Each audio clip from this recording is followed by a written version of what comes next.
हरे कृष्ण। श्रीमद् भागवत प्रथम स्कंद के अष्टम अध्याय में कुंती महारानी कहती है, जन्मैश्वर्य श्रुतश्रीभिर एधमान मदपुमान नैवार्त्य अभिधातुम वै त्वाम अकिंचन गोचरम। अभिधातुम का अर्थ है भगवान के स्मरण में भाव उत्पन्न होना, भगवान के भजन में आसक्ति और भाव उत्पन्न होना, इसे अभिधातुम कहते हैं।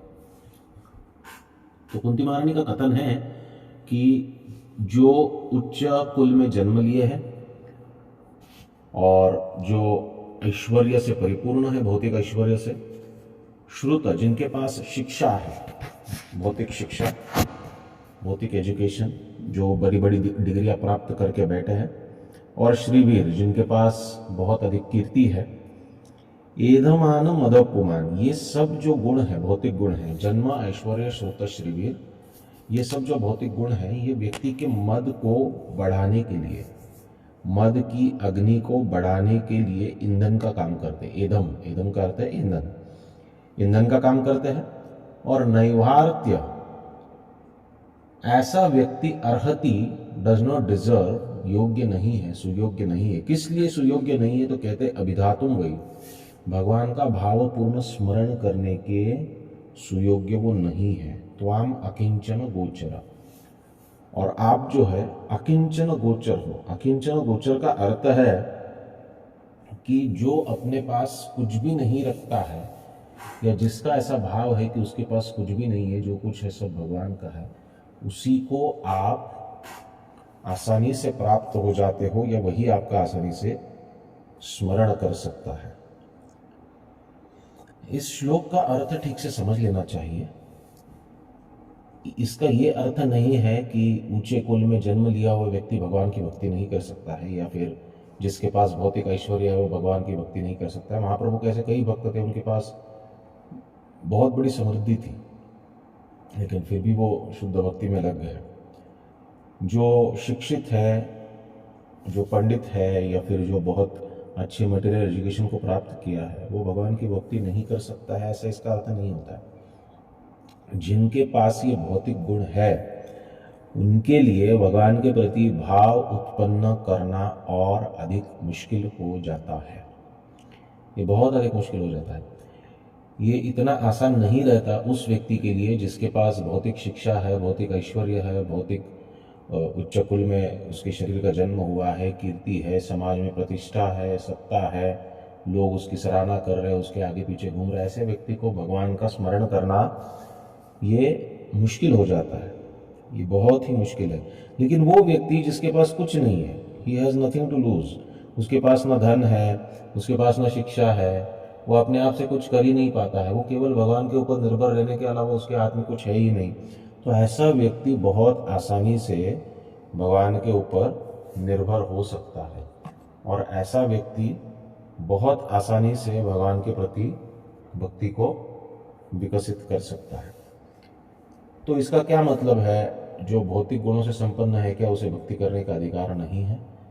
पूरा अधिकार है, और वो पूरी तरह से भक्ति कर भी सकता है, और बहुत अच्छी तरह से भक्ति करता है, बहुत अच्छी तरह से भक्ति, लोग भक्ति में जुड़े हुए हैं। परंतु उन भौतिक गुणों का अगर उसे अभिमान हुआ, वो अगर सोचा कि मैं ये हूँ, मैं वो हूँ, उसे अहंकार हुआ, वो अगर सोचा कि मैं ब्राह्मण हूँ, मैं ऊंचे कुल में जन्म लिया हूँ, या फिर मैं बहुत बड़ा पंडित हूँ, मैंने बहुत बड़ी शिक्षा ग्रहण कर ली है, मेरी कीर्ति है, मेरे पास इतना ऐश्वर्य है, मेरे पास इतना धन है, मैं कुछ भी कर सकता हूँ, ये अभिमान जब आता है ना, तो भगवान तो अभिमान गोपियों का भी सहन नहीं किया, हम जैसे तुच्छ जीवों का अभिमान भगवान क्या सहन करेंगे। परंतु जो व्यक्ति जिसके पास कुछ भी नहीं, उसके पास नेचुरली अभिमान नहीं होता, वो स्वाभाविक रूप से अभिमान शून्य हो जाता है, क्योंकि बस उसके लिए अभिमान करने के लिए कुछ है ही नहीं। तो जैसे वो अंगूर हाथ को नहीं आते हैं तो अंगूर खट्टे हो जाते हैं ना, तो उसी प्रकार उस व्यक्ति का होता है। वो ऐसे ऐश्वर्यशाली लोगों की निंदा करते हुए कभी कभी हम ऐसे लोगों को देखते हैं। लेकिन अगर वो भगवान के भजन में लग जाए तो भगवान के प्रति भाव उत्पन्न करना उसके लिए बहुत आसान हो जाता है। अब जिनके पास ये 4 या इससे अधिक भौतिक गुण है, उनको क्या करना चाहिए? क्या उनको भक्ति करने का अधिकार नहीं है? उनको भगवान के प्रति भाव उत्पन्न करने का अधिकार नहीं है? नहीं नहीं, भगवान के प्रति भक्ति करने का अधिकार इस जगत में हर एक जीव को है। सवई पुंसाम परो धर्मो ये तो भक्ति का दोष जी। सवई पुंसाम का अर्थ है हर एक को इसका अधिकार है। तो वो व्यक्ति जिसके पास भौतिक गुण है उसे बहुत ही ज्यादा सावधान रहकर कुछ अन्य तत्वों का पालन करना चाहिए। जैसे कि नारद मुनि बताते हैं श्रीमद् भागवत के सप्तम स्कंद में, रजस तमश्च सत्वेन सत्वम चोपशमेन च एतत् सर्वं गुरु भक्त्या पुरुष यंजसा तेजित। कहते हैं कि रजस तमश्च सत्वेन, व्यक्ति को रजोगुण तमोगुण और सत्वगुण से ऊपर उठना चाहिए।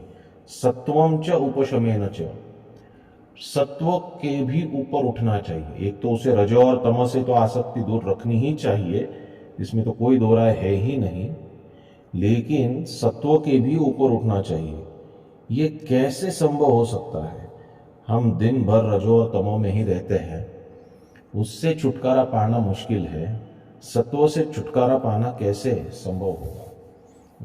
तो कहते हैं कि एतत् सर्वम गुरौ भक्त्या पुरुषो यंजसा त्यजेत।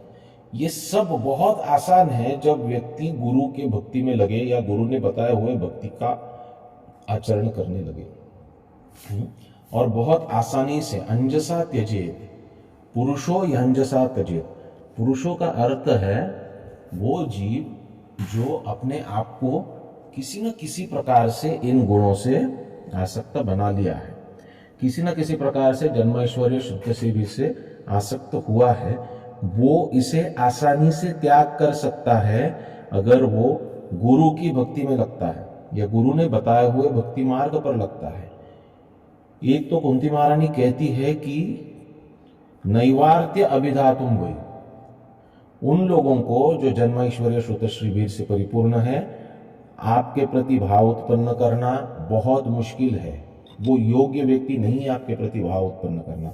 और क्या नारद मुनि कहते हैं कि अंजसा त्यजेत, वो अंजसा रजस तमस सच्च सत्वेन, ये सब एक ही। यहाँ पर कुंती महारानी आपको स्पेसिफिकली बता रही है कि जन्मैश्वर्य श्रुत शिविर, और नारद मुनि यहाँ पर जेनरिकली बता रहे हैं कि रजस तमश्च सत्वेन। आसक्ति रज तम और सत्व के प्रति तभी उत्पन्न होती है जब हमारे पास भौतिक योग्यताएं बढ़ जाती है, बहुत अधिक बढ़ जाती है। तो भौतिक भोग की इच्छा जो है ये भौतिक योग्यता। अगर किसी के पास धन ही नहीं होगा तो क्या भोग करेगा बेचारा? वो किसी के ऊपर आश्रित है तो क्या भोग करेगा? तो इसलिए अकिंचन व्यक्ति, कुंती महारानी आगे जाकर कहती है कि त्वाम अकिंचन गोचरा और नमो किंचन वित्ताय निवृत्त गुण वृत्ति। अब भगवान को कहती है कि आप अकिंचन, आप भिखारियों के वास्तविक धन आप हो, जिनके पास कुछ नहीं उनके वास्तविक धन आप हो, अकिंचन है उनके वास्तविक धन आप हो। हर भिखारी ऐसा नहीं समझता है कि भगवान हमारे वास्तविक धन है, लेकिन जो भक्त सब कुछ त्याग करके भगवान की भक्ति में लगते हैं और सब कुछ त्याग करके ही भगवान की भक्ति सही से की जा सकती है, तो उनके लिए भगवान प्राप्त करना बहुत आसान है।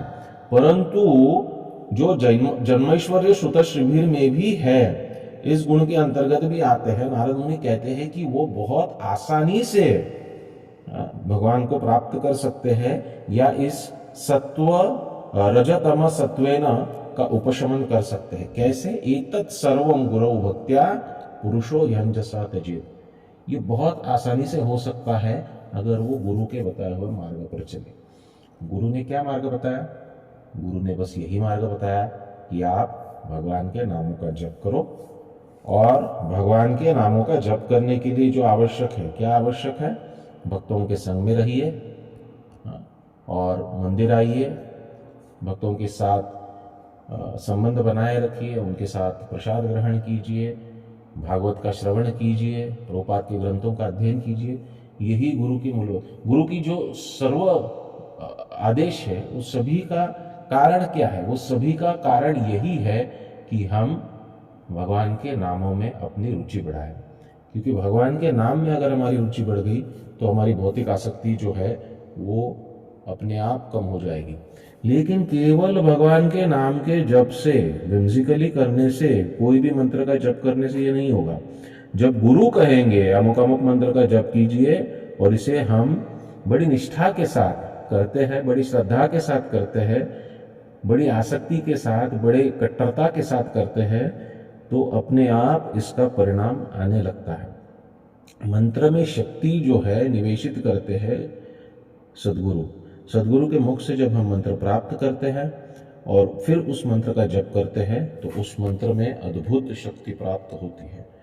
और इस प्रकार से गुरु के बताए हुए मार्ग पर जब हम चलते हैं तो निश्चित रूप से चाहे हमारे पास कितना भी भौतिक गुण क्यों ना हो, भौतिक ऐश्वर्य क्यों ना हो, हम भगवान के प्रति अंजस भक्ति, आसानी से भक्ति कर सकते हैं। और वही अभिधातुम वही जो है कुंती महारानी कहती है कि बहुत मुश्किल है, वो बहुत आसान हो जाता है, बहुत आसान हो जाता है।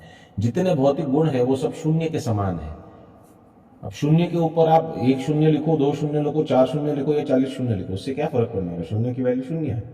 लेकिन जब उसके पहले 1 आ जाता है तो जितने अधिक शून्य है उतनी ही उस संख्या की वैल्यू जो है, उसका मूल्य जो है वो बढ़ते जाता है।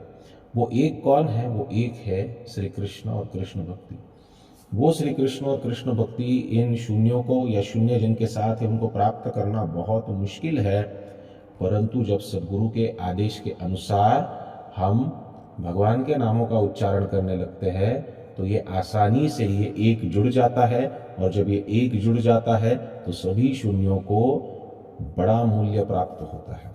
और यही कारण है कि बड़े बड़े भौतिक दृष्टि से भी प्रगत लोग जब गुरु के संपर्क में आते हैं और गुरु से शिक्षा दीक्षा प्राप्त करते हैं और गुरु के बताए हुए मार्ग पर चलते हैं तो वे बहुत बढ़िया भक्ति कर सकते हैं, बहुत सुंदर प्रकार से, बहुत आसानी से भक्ति कर सकते हैं। और न केवल वे ही करते हैं परंतु समाज में भी इसका प्रभाव पड़ता है।